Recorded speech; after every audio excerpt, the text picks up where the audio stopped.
Some call Iowa a flyover state.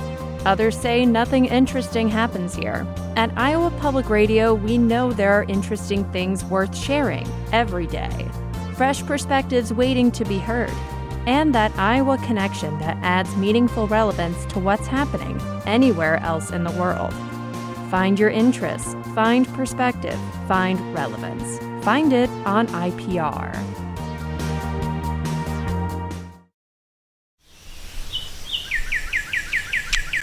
This is Garden Variety, a horticulture podcast from Iowa Public Radio and Iowa State University Extension and Outreach.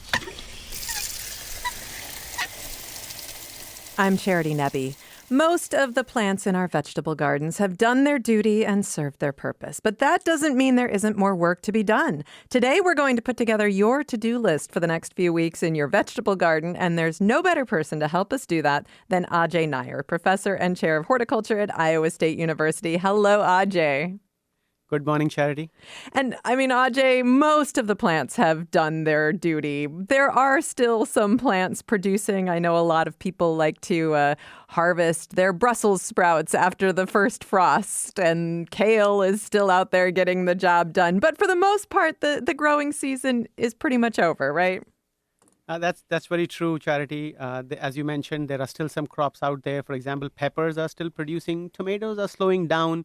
But the cool season vegetables, like some beets, for example, cabbage, for example, it's still out there. But majority of the crops, like solanaceous crops or cucurbitaceous crops, such as squash, are finally coming to an end. And I hope our listeners and our gardeners had a great year, because it was a wet spring, and so not much to water in the beginning. But then, we all know that the water sprout was closed. It was dry for some time. But in vegetables, we typically irrigate. And in terms of crop production, in terms of yield, I think everybody had a great season. So congratulations to everyone, who had a wonderful gardening season. But now, as you indicated, we need to get ready so that we take necessary steps to end the season on a good note. And in one way, begin the next season on a good note, because things that you do now are going to impact next season. All right, so let's start making that to-do list, Ajay. And, it can be, there are lots of reasons to leave plants where they are after they die back. In the vegetable garden, though, you think cleanup is a good idea? Yeah, I think it's a good idea, primarily because of many reasons. So one of them is to make sure that there is no leftover disease or pathogens in the field. So we did have a wet spring. We also had some diseases that showed up in Iowa because of that wet, cool, moist weather. And so those diseases, if we leave the plant debris and the residue there, are going to overwinter in the soil. And then when you plant next year, they might come back. So that's the first and most primary reason of removing the residue and the debris.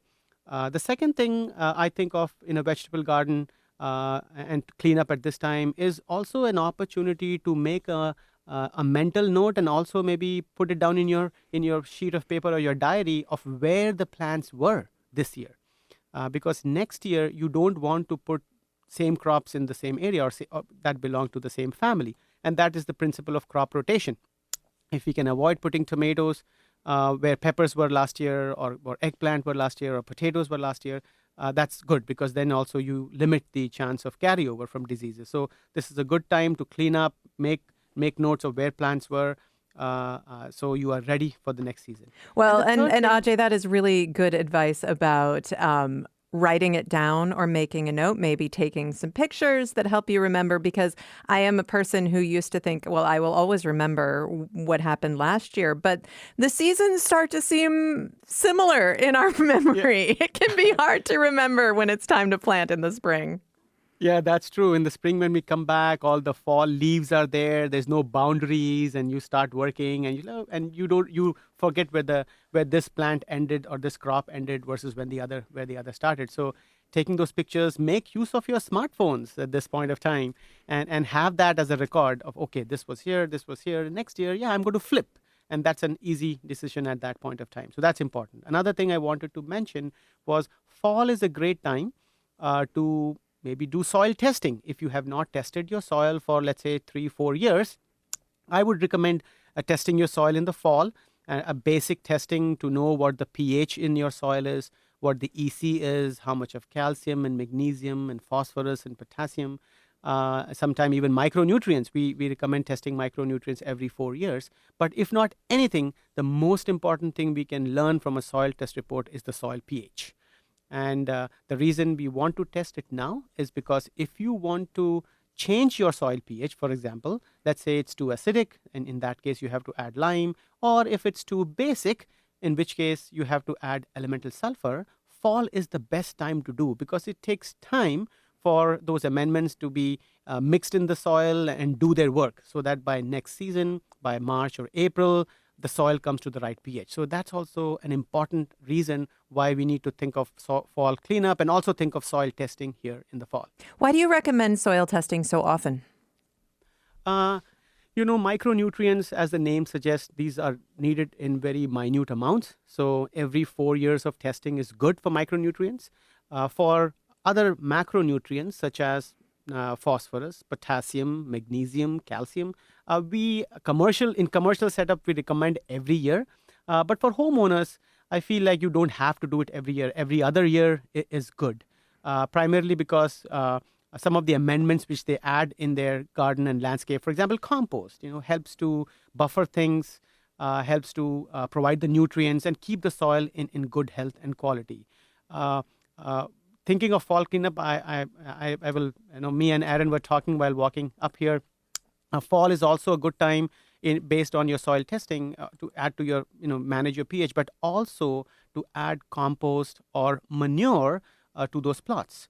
Again, because it takes time, it's a good time to do this so that by the time planting happens in the spring, your soil is in good condition. And especially for manure, we should not be applying manure in the spring and planting into it, or even waiting for a few weeks and planting into it. Manure should be applied in the fall. So this is a good time to do that. Clean up your plots, apply manure, mix it well, and so that your soil is ready for a productive season next year. And when we're talking about manure, Ajay, can we take it straight out of the chicken coop and put it in the garden, or does this need to be composted even if we're applying it in the fall? If you are applying in the fall, you don't need to compost it. It's fine. We still have about 5 to 6 months before we'll be planting our vegetable. The weather will do its job, temperature, microbes will be taken care of, weed seeds will be taken care of. So no, you don't have to compost. But again, we would not recommend applying manure in the spring, even though you plant very early. Let's say you spread manure very early in the spring, let's say in March, and plant in May. That doesn't give enough time so that those pathogens or even foodborne pathogens could transfer. So raw manure could be applied in the fall, but not in the spring. But compost can be applied in the fall and also in the spring.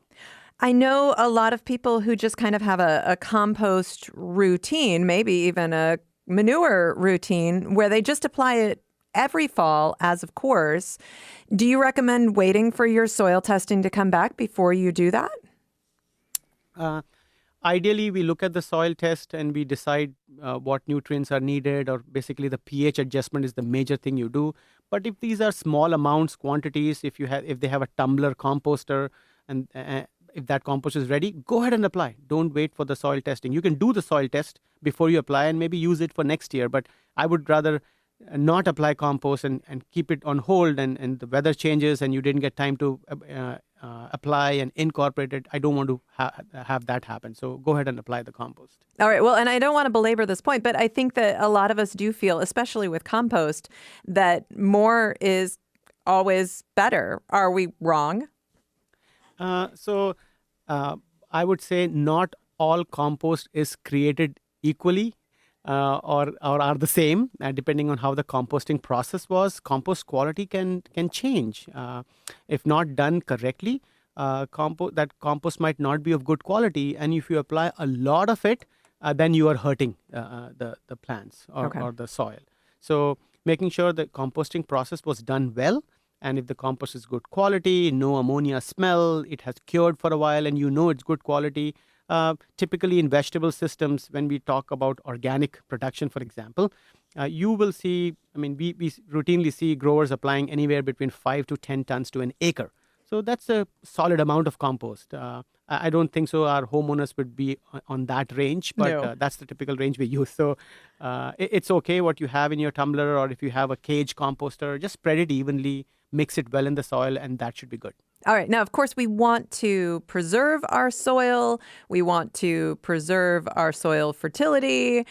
And when you pull all these plants, you're leaving kind of a naked garden behind. What are your concerns about that? So I think Dan was here a couple of weeks back, and he talked about cover crops.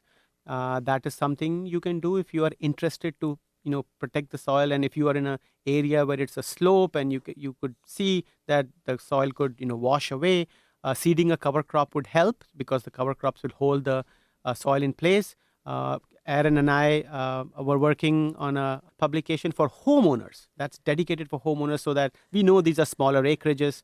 We know they don't have much of the equipment to terminate the cover crop. So we worked through this, and we created a list of cover crops that the homeowners could use, can easily manage, can easily terminate. So that's another option, to protect the soil, is by adding some sort of cover crop. Well, and Ajay, I think you may be the very first person I ever interviewed about cover crops. I know you've been spreading the gospel for a very long time. So in a home garden, what cover crops do you like best? What do you recommend?